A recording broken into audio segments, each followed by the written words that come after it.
นานมาแล้วมีชายหนุ่ม3 คนเป็นพี่น้องกันพวกเขาเป็นลูกที่ได้ชื่อว่ามีความกตัญญูเป็นอย่างยิ่งเพราะเขาต่างช่วยกันดูแลพ่อแม่ที่แก่และเจ็บป่วยเรื้อรังมาหลายปีโดยทั้ง3 คนต่างก็แบ่งหน้าที่กันดูแลพ่อแม่ตามความถนัดของตนพี่ชายคนโตมีรูปร่างใหญ่โตแข็งแรงและกำยำเขาจึงอาสาออกไปทำงานรับจ้างเพื่อหาเงินมาเลี้ยงดูพ่อแม่และซื้อยาให้กับท่านทั้งสองแต่เนื่องจากพ่อแม่เจ็บป่วยหลายโรคทำให้เขาทำงานเท่าไหร่ก็แทบจะไม่มีเงินพอค่ายาพี่ชายคนรองมีรูปร่างเล็กกว่าพี่ชายคนโตเขามีผิวพรรณดีราวกับลูกผู้ดีมีเงินทว่าเขามีดวงตาเล็กยิบหยีริมฝีปากหนาจมูกเหมือนชมพู่เรียกว่าสาวคนใดเห็นเป็นต้องร้องยี้และแอบนินทาว่าร้ายเขาว่าเป็นคนขี้เหร่ดังนั้นเวลาที่เขาออกไปหางานรับจ้างเขาจะต้องโพกหน้ามิดชิดให้เหลือแค่เพียงดวงตาเท่านั้นส่วนน้องชายคนเล็กเป็นคนที่มีรูปร่างผอมแห้งเจ็บป่วยง่ายเขาจึงมีหน้าที่อยู่บ้านดูแลหุงหาอาหารและป้อนข้าวป้อนยาให้กับพ่อแม่พี่ชายทั้ง2 คนนั้นบางทีก็ไปทำงานนานเป็นเดือนๆกว่าจะกลับมาบ้านระหว่างนี้น้องคนเล็กก็ต้องพยายามใช้จ่ายเงินอย่างประหยัดที่สุดเขาต้องวางแผนในการซื้อข้าวปลาอาหารและซื้อยาให้กับพ่อแม่ให้เพียงพอกับเงินที่มีชายหนุ่มไม่ได้รังเกียจในการดูแลพ่อแม่แต่บางครั้งเขาก็คิดอยากจะออกไปดูโลกภายนอกบ้างว่าเป็นอย่างไรเพราะตั้งแต่ที่เขาโตมาชีวิตของเขาก็มีแต่อยู่บ้านต้มยาสมุนไพรเก็บผักเลี้ยงไก่แล้วก็เก็บไข่มาทำอาหารให้พ่อกับแม่เท่านั้นชายหนุ่มเคยเอ่ยปากว่าอยากออกไปทำงานข้างนอกบ้างแต่พี่ชายทั้ง2 คนต่างบอกว่าหากเขาออกไปแล้วใครจะอยู่ดูแลพ่อแม่ที่สำคัญพวกพี่ๆก็เชื่อว่าหากให้เขาออกจากบ้านได้ไม่นานเขาจะต้องล้มป่วยอย่างไม่ต้องสงสัยสุดท้ายชายหนุ่มจึงต้องยอมรับสภาพอยู่โยงเฝ้าบ้านแต่โดยดี3 คนพี่น้องดูแลพ่อแม่มานานหลายปีใครๆก็เห็นถึงความกตัญญูของพวกเขาแม้แต่เทวดาก็มองเห็นวันหนึ่งพ่อกับแม่เกิดอาการป่วยกำเริบหนักทั้ง2 คนลูกชายคนเล็กก็พยายามดูแลพ่อแม่อย่างเต็มที่แต่ดูเหมือนอาการของพ่อแม่จะไม่ดีขึ้นเขาจึงฝากข่าวคนในหมู่บ้านให้ไปบอกพี่ชายทั้ง2ว่าให้รีบกลับมาที่บ้านเพื่อมาดูใจพ่อแม่เพราะอาการของทั้ง2หนักเต็มทีคาดว่าจะอยู่ได้อีกไม่กี่วันหลังจากฝากข่าวไปแล้วอีก2 วันต่อมาพี่ชายทั้ง2 คนของเขาก็กลับมาถึงบ้านทั้ง2รีบเข้ามาดูแลพ่อแม่เป็นครั้งสุดท้ายหลังจากนั้นวันรุ่งขึ้นพ่อกับแม่ก็ได้เสียชีวิตลงพร้อมกัน3 พี่น้องเสียใจมากพวกเขาพาร่างของพ่อกับแม่ไปทำพิธีเผาที่ป่าท้ายหมู่บ้านและเก็บเท่ากระดูกของพ่อแม่ใส่โกฐกลับมาบูชาที่บ้านยามค่ำคืน3 พี่น้องต่างปรึกษากันว่าหลังจากนี้พวกเขาจะใช้ชีวิตอย่างไรต่อไปเพราะตอนนี้ไม่มีพ่อแม่เป็นหลักยึดเหนี่ยวอีกแล้วในขณะที่กำลังปรึกษากันอยู่นั่นเองจู่ๆกลางเรือนหลังเล็กของพวกเขาก็ปรากฏแสงสว่างจ้าทำให้3 พี่น้องตกใจพวกเขาจึงพากันกระโดดมานั่งเบียดชิดกันด้วยความกลัวจนกระทั่งแสงสว่างนั้นเริ่มจางลงก็ปรากฏเป็นร่างของชายผู้หนึ่งที่มีผิวพรรณผุดผ่องเหมือนทองคำใบหน้ายิ้มแย้มแลดูใจดีอย่ากลัวข้าเลยข้าคือเทวดาที่เห็นมาตลอดว่าพวกเจ้ามีความกตัญญูต่อบิดามารดามากเพียงใดที่มานี้ก็เพื่อจะมอบของวิเศษให้กับพวกเจ้าเพื่อตอบแทนความดีที่พวกเจ้าทำเทวดาเอ่ยเช่นนั้นพอ3 พี่น้องได้ยินอย่างนั้นก็รีบยกมือไหว้ท่วมหัวข้าจะมอบของเอาไว้ให้3 อย่างพวกเจ้า3 พี่น้องไปแบ่งปันกันเองก็แล้วกันว่าใครควรจะได้สิ่งไหนของอย่างแรกคือหีบวิเศษผู้ที่เป็นเจ้าของ สามารถขอทรัพย์สมบัติจากหีบนี้ได้ไม่จำกัดของวิเศษอย่างที่สองคือกระจกเจ้าสามารถเสกให้ใครหน้าตาสวยหล่อก็ได้เพียงแค่ใครคนนั้นยกกระจกขึ้นส่องแล้วเอ่ยคำพูดออกมาและของวิเศษอย่างที่สามก็คือรองเท้าผู้ที่สวมใส่มันสามารถไปที่ไหนก็ได้ดั่งใจต้องการชายหนุ่มทั้ง3คนต่างตื่นตะลึงกับของวิเศษทั้ง3อย่างที่บัดนี้ได้วางอยู่ตรงหน้าพวกเขาแล้วพวกเจ้าจงตัดสินใจให้ดีว่าอยากได้อะไรขอให้พวกเจ้าโชคดีในสิ่งที่เลือกนะเทวดาเอ่ยจบแล้วก็หายวับไปพี่ชายคนโตอาศัยที่ตัวใหญ่และแข็งแรงกว่าใคร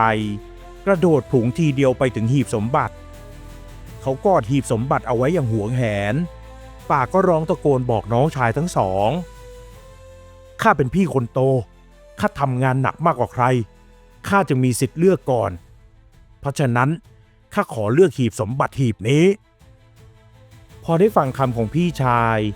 น้องทั้งสองก็หันมามองหน้ากันและยังไม่ทันที่น้องคนเล็กจะพูดอะไรพี่ชายคนรองก็พุ่งตัวไปคว้าเอากระจกมาถือไว้ทันที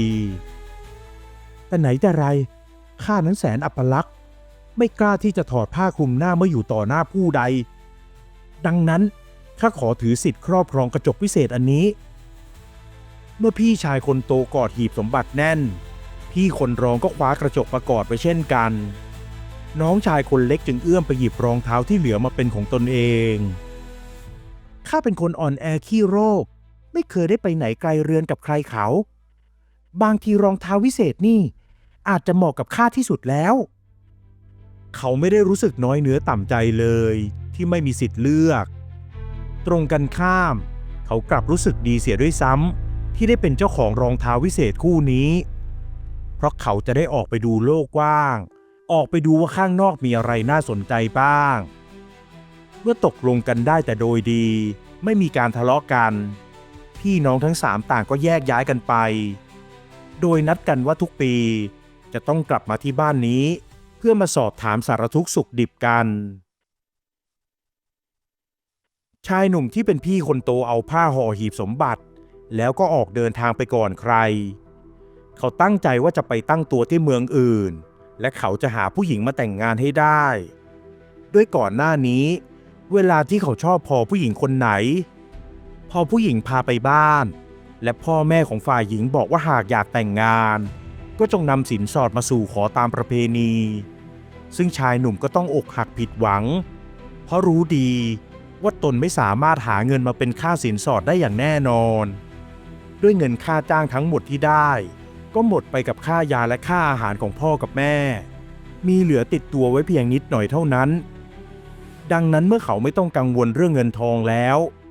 เขาก็จะสมหวังมีครอบครัวมีภรรยาเหมือนผู้ชายคนอื่นๆเสียที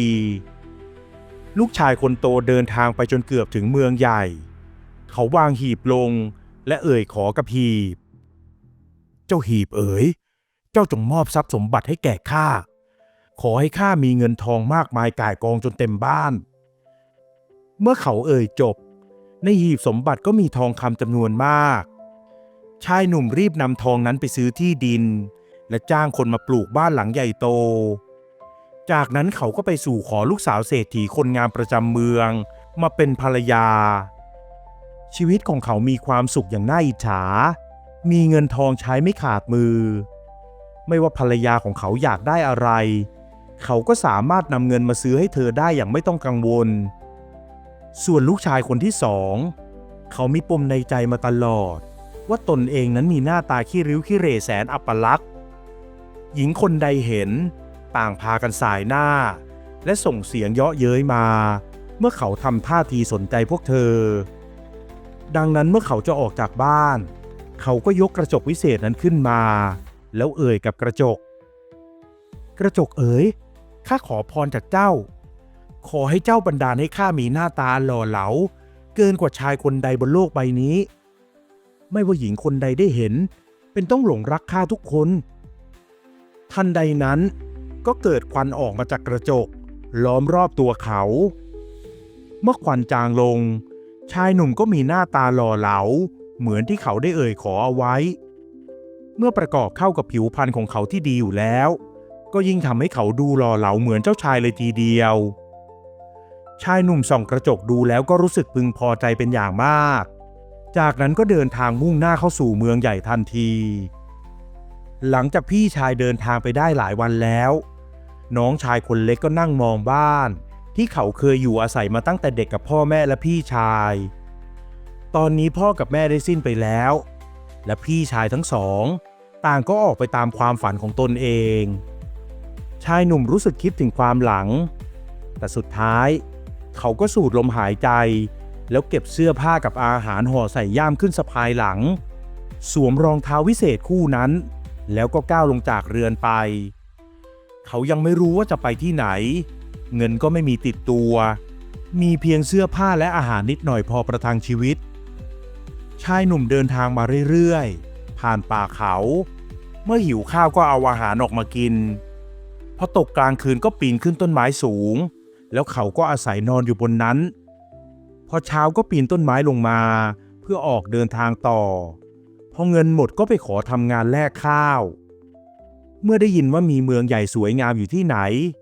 เขาก็แอบมาอยู่หลังพุ่มไม้แล้วก็เอ่ยชื่อเมืองนั้นจากนั้นก็ไปปรากฏตัวที่นั่นเขาเดินเที่ยวชมเมืองและขอทำงานแลกอาหารประทังชีวิตไปเรื่อยๆชายหนุ่มได้เดินทางไปยังเมืองต่างๆมากมายตามที่ใจต้องการได้พบเห็นผู้คนมากมายหลากหลายได้ร่ำเรียนและสั่งสมความรู้แขนงต่างๆจนเขารู้สึกพึงพอใจแล้ว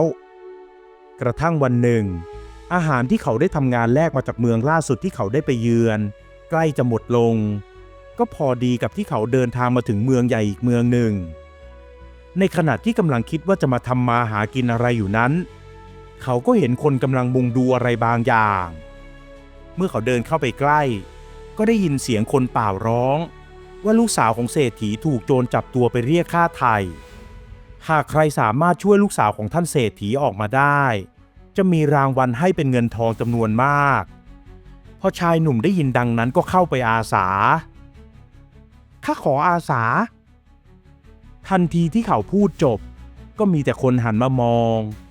พอเห็นว่าเขาเป็นเพียงชายหนุ่มรูปร่างผอมบางเหมือนคนขี้โรคต่างก็พากันหัวเราะเยาะดังลั่นโธ่ถังตัวเล็กอย่างกับลูกหมาแบบนี้เหรอวะจะไปปราบโจรและช่วยลูกสาวท่านเศรษฐีออกมาได้รังแต่จะไปให้โจรฆ่าทิ้งเสียเปล่าๆนะไอ้หนุ่ม ชายแก่คนหนึ่งเอ่ยแล้วก็หัวเราะออกมา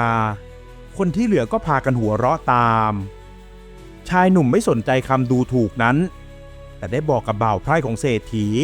ว่าเขาจะไปช่วยลูกสาวเศรษฐีออกมาเองจากนั้นชายหนุ่มก็เดินแยกไปจากกลุ่มคนในบริเวณตลาดส่วนคนใช้ก็รีบไปบอกกับเศรษฐีว่าตอนนี้มีคนอาสาจะไปช่วยลูกสาวให้แล้วแต่ไม่แน่ใจว่าจะสำเร็จหรือไม่เพราะเขาดูเป็นคนที่ไม่น่าจะพึ่งพาได้เอาเถอะจะผอมบางขี้โรคยังไงแต่ถ้าเขาช่วยลูกสาวข้าได้ข้าก็จะให้รางวัลเขาตามที่ได้ลั่นวาจาไว้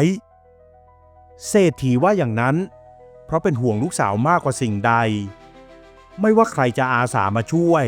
เขาก็ล้วนมีความหวังทั้งนั้นพอตกดึกคืนนั้นชายหนุ่มก็เดินไปที่ท้ายหมู่บ้านแล้วก็เอ่ยปากบอกกับรองเท้าวิเศษข้าขอให้เจ้าพาข้าไปยังที่ที่พวกโจรหลบซ่อนกันอยู่เมื่อเขาเอ่ยจบร่างของเขาก็หายวับไปทันทีแล้วชั่ววินาทีก็ไปปรากฏกายอยู่ที่หลังพุ่มไม้ไม่ไกลจากถ้ำที่พวกโจรหลบซ่อนกันอยู่ซึ่งตอนนี้พวกโจรต่างพากันดื่มเหล้าฉลองที่จะได้รับเงินค่าไถ่จากเศรษฐีชายหนุ่มแอบสังเกตว่าแถวถ้ำนั้นมีลักษณะอย่างไรมีอะไรเป็นจุดน่าสังเกตบ้างและมองดวงดาวบนฟ้าเพื่อคำนวณตำแหน่งที่ตั้งของถ้ำนี้คร่าวๆจากนั้นเขาก็บอกกับรองเท้าอีกครั้งว่าให้พาเขาเข้าไปถึงที่หลบซ่อนของลูกสาวเศรษฐีโดยที่พวกโจรไม่รู้ตัวแล้วร่างกายของชายหนุ่มก็หายวับไปอีกครั้งไปโผล่ที่ซอกหนึ่งของถ้ำที่ลูกสาวเศรษฐีถูกมัดมือมัดเท้าและเอาผ้าปิดปากไว้เมื่อหญิงสาวเห็นเขาก็มีท่าทีตื่นกลัว แต่ชายหนุ่มรีบยกมือขึ้นทำสัญญาณบอกให้เธอเงียบหญิงสาวพยักหน้าเชื่อฟังจากนั้นเขาก็ขยับกายเข้าไปหาเธอพยุงเธอให้ยืนขึ้นและพูดเสียงเบาๆเพราะกลัวว่ากลุ่มโจรที่อยู่หน้าถ้ำจะได้ยินรองเท้าวิเศษขอให้เจ้าพาข้าและหญิงสาวคนนี้กลับไปยังบ้านของนางอย่างปลอดภัยด้วยเถิดจบคำพูดของเขาทั้งร่างของเขาและร่างของหญิงสาวก็หายวับไปจากถ้ำทันทีและไปปรากฏกายที่กลางคฤหาสน์ของนางพอเศรษฐีเห็นว่าลูกสาวกลับมาอย่างปลอดภัยก็ดีใจเป็นอย่างมากเข้ามาลูบเนื้อลูบตัวลูกสาวเพื่อดูว่านางได้รับบาดเจ็บตรงไหนหรือไม่จากนั้นก็เข้ามากล่าวขอบคุณชายหนุ่มพร้อมทั้งให้บ่าวไพร่ยกสมบัติมาให้ตามที่ได้ลั่นวาจาไว้แต่ชายหนุ่มยังไม่ยอมรับสมบัตินั้นเขากลับขอให้เศรษฐีรีบส่งคนไปบอกเจ้าเมืองว่าพวกโจรหลบซ่อนอยู่ที่ใดเพื่อจะได้รีบไปปราบโจรเสียให้สิ้นซากก่อนชาวบ้านชาวเมืองจะได้ไม่โดนโจรพวกนั้นคอยดักปล้นอีกเศรษฐีรีบสั่งให้บ่าวไปแจ้งข่าวกับเจ้าเมืองทันทีแล้วเจ้าเมืองก็ให้กองทหารไปจัดการกับกลุ่มโจรอย่างเร่งด่วนในคืนนั้นฝ่ายโจรไม่รู้ตัวว่ากำลังจะโดนปราบเพราะมัวแต่ดื่มเหล้าเมายาฉลองกันล่วงหน้าว่าจะได้ค่าไถ่จากเศรษฐีก็ทำให้ตั้งตัวไม่ทันโดนปราบกันยกกวนถูกจับมารับโทษทั้งหมดชาวเมืองเมื่อได้ยินข่าวดีนี้ก็พากันออกมาโห่ร้องดีใจส่วนเศรษฐีก็ได้เป่าประกาศว่าทั้งหมดนี้เป็นความดีความชอบของชายหนุ่มพวกที่เคยเยาะเย้ยเขาก็เข้ามาขอโทษกันทุกคนซึ่งชายหนุ่มก็ไม่ถือสาหาความส่วนลูกสาวเศรษฐีนั้นก็ตกหลุมรักชายหนุ่มเพราะถึงแม้เขาจะไม่ได้มีรูปร่างแข็งแกร่งตัวโตแต่เขาก็เป็นคนที่มีจิตใจดีมีความรู้เศรษฐีเองก็ไม่ได้นึกรังเกียจชายหนุ่มจึงยกลูกสาวให้แต่งงานกับเขาชายหนุ่มจึงอยู่ช่วยเศรษฐีทำการค้าในเมืองแห่งนั้นเองเขายังได้แจกทานและบริจาคอาหารให้แก่คนยากจนอยู่เสมอเพราะนึกถึงเมื่อครั้งที่ตัวเองยังลำบากยากจนต้องกินต้องใช้อย่างกระเม็ดกระแม่ชาวเมืองจึงพากันยกย่องสรรเสริญชายหนุ่มเมื่อครบเวลา1 ปีตามสัญญาที่ได้ให้ไว้แก่กันในหมู่พี่น้องทั้ง3 คนชายหนุ่มที่เป็นน้องชายคนเล็กก็ได้เดินทางไปยังบ้านเกิดของตนซึ่งเขาได้ส่งคนมาซ่อมแซมบ้านและคอยดูแลทำความสะอาดอยู่เสมอที่นั่นเขาพบพี่ชายทั้ง2 คนกำลังนั่งปรับทุกข์กันอยู่พี่ชายคนโตแม้จะแต่งกายด้วยเสื้อผ้าอาภรณ์ราคาแพงแต่ใบหน้าก็ไม่มีความสุขส่วนพี่ชายคนรองที่เคยหน้าตาขี้เหร่วันนี้เขาหล่อเหลาราวกับเทพบุตรแต่ใบหน้ากลับมีรอยเล็บขีดข่วนอยู่หลายแห่งเมื่อเข้าไปสมทบกับพี่ๆและได้ไถ่ถามสารทุกข์สุขดิบกันชายหนุ่มก็ถามพี่คนโตว่าเหตุใดถึงดูไม่มีความสุขเลยก็ข้าน่ะขอพรจากหีบสมบัติว่าขอให้มีเงินทองกองเต็มบ้านเจ้าหีบสมบัติมันก็บันดาลเงินทองมาให้ข้าเต็มบ้านจริงๆเดินไปทางไหนในบ้านก็มีแต่เงินแต่ทองเต็มไปหมดจนไม่มีที่จะกินจะนอนกันอยู่แล้วปลูกบ้านใหม่เงินทองก็กองเต็มล้นบ้านอีกสุดท้ายก็ต้องไปปลูกกระต๊อบเล็กๆอยู่เพราะกระต๊อบไม่ใช่บ้านเงินทองมันเลยไม่ตามไปงอกเงยที่นั่นได้ฟังสาเหตุความทุกข์ของพี่ชายคนโตแล้วชายหนุ่มก็ได้แต่สายหน้าแล้วหันมาถามพี่ชายคนรองข้าน่ะแต่ไหนแต่ไรเกิดมามีหน้าตาขี้ริ้วขี้เหร่ก็หวังว่าจะมีหน้าตาหล่อเหลาเกินกว่าผู้ชายคนไหนผู้หญิงเห็นก็ต้องรักต้องหลงพอหลงรักพวกนางก็ทุ่มเทเงินทองให้ข้ามีกินมีใช้สบายแต่แทนที่จะมีความสุขกลับกลายเป็นมีแต่ทุกข์เพราะผู้หญิงต่างพากันตบตีแย่งชิงข้าไม่เว้นแต่ละวันสาวแก่แม่ไม้ก็พากันลุ่มหลงเอาเงินเอาทองมาให้ทำเอาสามีและญาติของพวกนางมาไล่ตีทำร้ายข้าจนข้าต้องหาที่หลบแทบทุกวันเลยคิดจะแต่งงานมีเมียให้รู้แล้วรู้รอดพอมีเมียข้าก็เที่ยวหึงข้าทุกวันหาว่าข้าจะไปมีคนอื่นไล่ตบตีข่วนหน้าข้าหวังจะให้ข้าขี้เหร่จะได้ไม่มีคนมาชอบนี่ข้าเลยหลบมาอยู่บ้านพ่อกับแม่ได้หลายเดือนแล้วดีนะที่บ้านพ่อกับแม่มีคนดูแล ข้ายังนึกว่าพี่ใหญ่ส่งคนมาดูแลบ้านให้เลยข้านี่แหละเป็นคนส่งคนมาดูแลบ้านนี้เองน้องชายคนเล็กบอกพลางถอนหายใจกับปัญหาของพี่ๆเพราะไม่รู้จะช่วยอย่างไรดี และในตอนนั้นเองเทวดาองค์เดิมก็ปรากฏตัวขึ้นเป็นยังไงบ้างพวกเจ้าได้ของวิเศษไปแล้วใช้กันคุ้มค่าหรือไม่คุ้มจนเกินคุ้มเสียอีกท่านเทวดาคุ้มจนข้าขอคืนของวิเศษดีกว่าเพราะทุกวันนี้ไม่ได้ใช้ชีวิตอย่างสงบเลยพี่ชายทั้งสองคนต่างพูดพร้อมกันแล้วก็เอาหีบสมบัติกับกระจกวิเศษคืนให้กับเทวดาแต่พี่ชายคนรองยังมีข้อแม้อีกนิดหน่อยแต่ข้าขอให้หน้าตาของข้าอย่ากลับไปขี้เหร่เหมือนเดิมเอาหน้าตาแบบธรรมดาไม่ต้องหล่อมากก็พอจ้ะแล้วเจ้าล่ะเจ้าหนุ่มคนน้องสุดท้องเจ้าเป็นยังไงบ้างเทวดาหันมาเอ่ยถามน้องชายคนเล็กข้าใช้รองเท้าคู่นี้เพื่อช่วยเหลือคนและเดินทางไปดูโลกตามความต้องการของข้าจนพอใจแล้วตอนนี้ข้าอยู่ในฐานะที่จะช่วยเหลือคนอื่นได้โดยไม่ต้องพึ่งมันอีกแล้วข้าขอคืนมันให้กับท่านเช่นกันน้องคนสุดท้องเอ่ยพร้อมกับวางรองเท้าคืนให้กับเทวดาเอาล่ะถือว่าพวกเจ้าต่างก็ได้บทเรียนและเรียนรู้แล้ว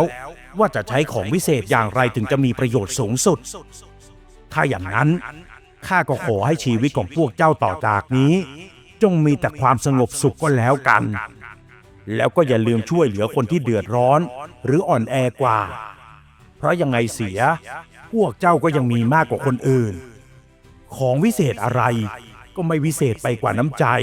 และการรู้จักช่วยเหลือเห็นอกเห็นใจผู้ที่ด้อยกว่าหรอกนะ